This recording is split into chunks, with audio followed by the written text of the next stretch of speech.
ಮೂರ್ತಿನೂ ದೊಡ್ಡದು, ಕೀರ್ತಿನೂ ದೊಡ್ಡದು. ಸಮಸ್ತ ಸಿನಿ ಪ್ರೇಮಿಗಳಿಗೆ ನಮಸ್ತೆ. ನಾನು ಹರಿಪರಾಕ್ ಯೂಟ್ಯೂಬ್ ಚಾನಲ್ಗೆ ಸ್ವಾಗತ. ಈ ವಾರ ನಾನು ನೋಡಿದ ಸಿನಿಮಾ ವಿಕ್ಕಿ ವರುಣ್ ನಿರ್ದೇಶನದ ಕಾಲಾಪಥರ್. ಈಗ ಬರ್ತಾ ಇರೋ ಬಹುತೇಕ ಸಿನಿಮಾಗಳಲ್ಲಿ ಕಥೆನೇ ಇರಲ್ಲ ಅನ್ನೋದು ಸಾಮಾನ್ಯವಾಗಿ ಪ್ರೇಕ್ಷಕನ ಕಂಪ್ಲೇಂಟು. ಆದರೆ ಈ ಸಿನಿಮಾದಲ್ಲಿ ಈ ಥರದ ಊರಿಗೆ ಯಾವ ಅವಕಾಶನೇ ಇಲ್ಲ. ಯಾಕಂದರೆ ಈ ಸಿನಿಮಾದಲ್ಲಿ ಕಥೆನೇ ಪ್ರಮುಖ ಅಂಶ. ಈ ಸಿನಿಮಾದ ಕತೆ ನಿಜಕ್ಕೂ ಇಂಟ್ರೆಸ್ಟಿಂಗ್ ಆಗಿದೆ. ದೇಶ ಕಾಯೋ ಸೈನಿಕ ಆರ್ಮಿಯಲ್ಲಿ ಇರುವಂಥ ಒಂದು ಎಪಿಸೋಡಿಂದ ಸಿನಿಮಾ ಶುರುವಾಗುತ್ತದೆ. ಇದರಲ್ಲೇನಿದೆ ಕತೆ ಅಂತ ನಾವು ಪ್ರೇಕ್ಷಕರು ಕಾಯೋ ಹೊತ್ತಿಗೆ ಒಂದು ವಿಶೇಷವಾದ ಅನುಭವ ಕೊಡುವಂಥ ಒಂದು ಕತೆ ತೆರೆಕೊಳ್ಳುತ್ತೆ. ಆರ್ಮಿಯಲ್ಲಿ ನಮ್ಮ ಹೀರೋ ಮಾಡೋ ಒಂದು ಸಾಹಸ ನೋಡಿ ಅವ್ರ ಊರಲ್ಲಿ ಅವ್ರ ಊರಿನ ಜನ ಅವನಿಗೋಸ್ಕರ ಒಂದು ಮೂರ್ತಿ ಅಥವಾ ಪ್ರತಿಮೆ ಅಥವಾ ವಿಗ್ರಹ ಕಟ್ಟಿಸ್ತಾರೆ. ಇದೇ ಒಂದು ಸಣ್ಣ ಎಳೆಯನ್ನು ಇಟ್ಕೊಂಡು ಕತೆಗಾರ ಸತ್ಯಪ್ರಕಾಶ್ ಮತ್ತು ನಿರ್ದೇಶಕ ವಿಕ್ಕಿ ವರುಣ್ ಅವರು ಒಂದು ಒಳ್ಳೆಯ ಕಥೆನ ಕಟ್ಟಿಕೊಟ್ಟಿದ್ದಾರೆ. ಊರಲ್ಲಿ ನಿಲ್ಲಿಸಿದ ನಾಯಕನ ಪ್ರತಿಮೆ ಅನ್ನೋದು ಊರಿನ ಜನಗಳ ಸಣ್ಣ ಬುದ್ಧಿಗಳ ಪ್ರತಿಮೆ ಆಗಿ ಕೂಡ ಕಾಣಿಸುತ್ತೆ. ಜೊತೆಗೆ ಊರಲ್ಲಿ ದೊಡ್ಡ ಬುದ್ಧಿಗಳು ಅಂತ ಅನ್ನಿಸ್ಕೊಂಡವರ ಕುತಂತ್ರ ಕೂಡ ಇಲ್ಲಿ ಕತೆ ಆಗಿದೆ.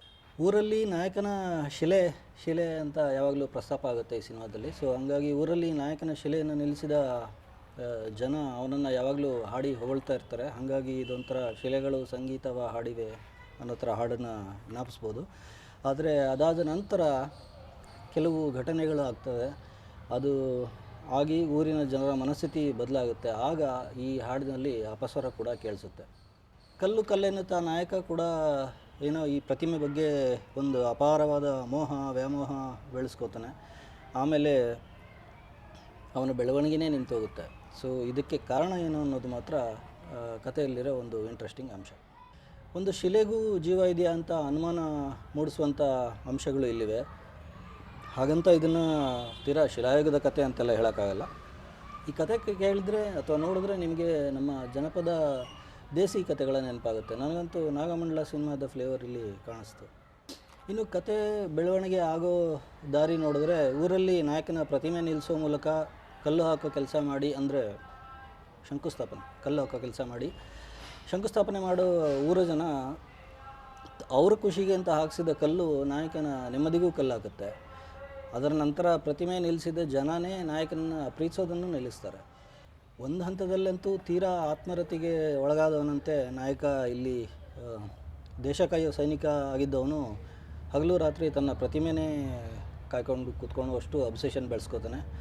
ಕಲ್ಲಿನ ಮೂರ್ತಿ ನಿಲ್ಲಿಸಿ ನಾಯಕನ ಮೇಲೆ ಜನ ತೋರಿಸಿದ ಪ್ರೀತಿ ಮಣ್ಣಾಗೋಯ್ತಾ ಅನ್ನೋ ಅನುಮಾನ ಇಲ್ಲಿ ಸಿನಿಮಾ ನೋಡುವಾಗ ಬರುತ್ತೆ. ಈ ಹಂತದಲ್ಲಿ ಪ್ರತಿಮೆ ಕಾರಣಕ್ಕೋಸ್ಕರ ತಾನು ಅಷ್ಟು ವರ್ಷಗಳಿಂದ ಪ್ರೀತಿಸಿದ ಪ್ರಿಯತಮೇನೂ ಕಳ್ಕೊತಾನೆ ನಾಯಕ. ಇದು ಒಟ್ಟಾರೆ ಸಿನಿಮಾ ಸಾಗುವಂಥ ರೀತಿ. ಇದರ ನಿರೂಪಣೆಯಲ್ಲಿ ಹೊಸತನ ತೋರಿಸೋಕ್ಕಿಂತ ಕಥೆಯಲ್ಲಿರೋ ಶಕ್ತಿಯನ್ನೇ ಪ್ರಮುಖ ಅಸ್ತ್ರವಾಗಿ ಬಳಸ್ಕೊಂಡಿದ್ದಾರೆ ನಿರ್ದೇಶಕ ವಿಕ್ಕಿ ವರುಣ್ ಅವರು. ಹಾಗೆ ನೋಡಿದ್ರೆ ಈ ಕತೆಗೆ ದೃಶ್ಯ ಮಾಧ್ಯಮ ಅಷ್ಟೊಂದು ಅಗತ್ಯ ಅಂತ ಅನಿಸೋದು ಇಲ್ಲ. ಯಾಕಂದರೆ ಈ ಕತೆ ಕೇಳಿದರೂ ಕೂಡ ನಿಮಗೆ ಅದೇ ಥರದ ಅನುಭವ ಆಗುತ್ತೆ. ಇನ್ನು ಸಿನಿಮಾದುದ್ದಕ್ಕೂ ನಾವು ಬಹುತೇಕ ಸಿನಿಮಾಗಳಲ್ಲಿ ನೋಡಿರೋ ಥರ ಡಾಕ್ಟರ್ ರಾಜ್ಕುಮಾರ್ ಅವರ ರೆಫರೆನ್ಸ್ ಇದೆ. ಆದರೆ ಇದನ್ನು ನೋಡಿ ಅಣ್ಣವ್ರ ಮೇಲಿನ ಪ್ರೀತಿ ತೋರಿಸುವಂಥ ಹಳೆ ಟೆಕ್ನಿಕ್ ಇದು ಅಂತ ಅನ್ನಿಸ್ಬೋದು. ಆದರೆ ಕ್ಲೈಮ್ಯಾಕ್ಸ್ ಬಂದಾಗ ನಮಗೆ ಪ್ರೇಕ್ಷಕರಾಗಿ ನಾವು ಅಂದ್ಕೊಂಡಿದ್ದನ್ನೆಲ್ಲ ಸುಳ್ಳು ಮಾಡುತ್ತೆ ಸತ್ಯಪ್ರಕಾಶ್ ಮತ್ತು ವಿಕ್ಕಿ ಅವರ ಒಂದು ಥಾಟ್. MBBS ಡಾಕ್ಟ್ರು ಹೇಳಿದರೂ ಕೇಳದೇ ಇರೋ ನಾಯಕ 3ನೇ ಕ್ಲಾಸ್ ಡಾಕ್ಟ್ರು ಹೇಳಿದ ಒಂದು ಮಾತಿನಿಂದ ತನ್ನ ಭ್ರಮೆಗಳನ್ನೆಲ್ಲ ನಿವಾರಿಸ್ಕೊಂಡು ಹೇಗೆ ಸತ್ಯ ಕಂಡ್ಕೋತಾನೆ ಅನ್ನೋಲ್ಲಿಗೆ ಸಿನಿಮಾ ಮುಗಿಯುತ್ತೆ. ಇನ್ನು ಸಿನಿಮಾದ ಹೆಸರು ಕಾಲಾಪಥರ್ ಆದರೂ ಸಿನಿಮಾದಲ್ಲಿ ಎಲ್ಲ ನಟ ನಟಿಯರದು ತುಂಬ ಲವಲವಿಕೆಯ ಅಭಿನಯ ಅಂತ ಹೇಳ್ಬೋದು. ಅದರಲ್ಲೂ ಜನಪ್ರಿಯತೆ ಸಿಕ್ಕ ಮೇಲೆ ಊರಲ್ಲಿ ತನಗೊಂದು ಪ್ರತಿಮೆ ನಿಲ್ಲಿಸಿದ ಮೇಲೆ ಕಾಲು ನೆಲದ ಮೇಲೆ ನಿಲ್ಲಲ್ಲ ಅನ್ನುವಂಥ ಒಂದು ಪಾತ್ರದಲ್ಲಿ ವಿಕ್ಕಿ ಅವರು ನಟಿಸಿದ್ದಾರೆ. ಅವರಿಗೆ ನಿಜ ಜೀವನದಲ್ಲಿ ಇದಕ್ಕೆ ವ್ಯತಿರಿಕ್ತವಾಗಿ, ಅಂದರೆ ಆಪೋಸಿಟಾಗಿ ಮಾಡಿರೋ 2 ಸಿನಿಮಾನೂ ಹಿಟ್ಟಾಗಿದೆ.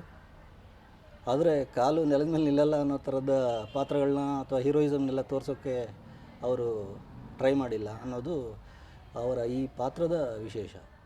ಇನ್ನು ಇಲ್ಲಿ ಪತ್ತರ್ಕೆ ಸನಮ್ ಆಗಿ ಧನ್ಯ ರಾಮ್ಕುಮಾರ್ ಅವರು ತಮ್ಮ ಪಾತ್ರದಲ್ಲಿ ತಾವು ತುಂಬ ತಲ್ಲೀನ ಆಗಿದ್ದಾರೆ.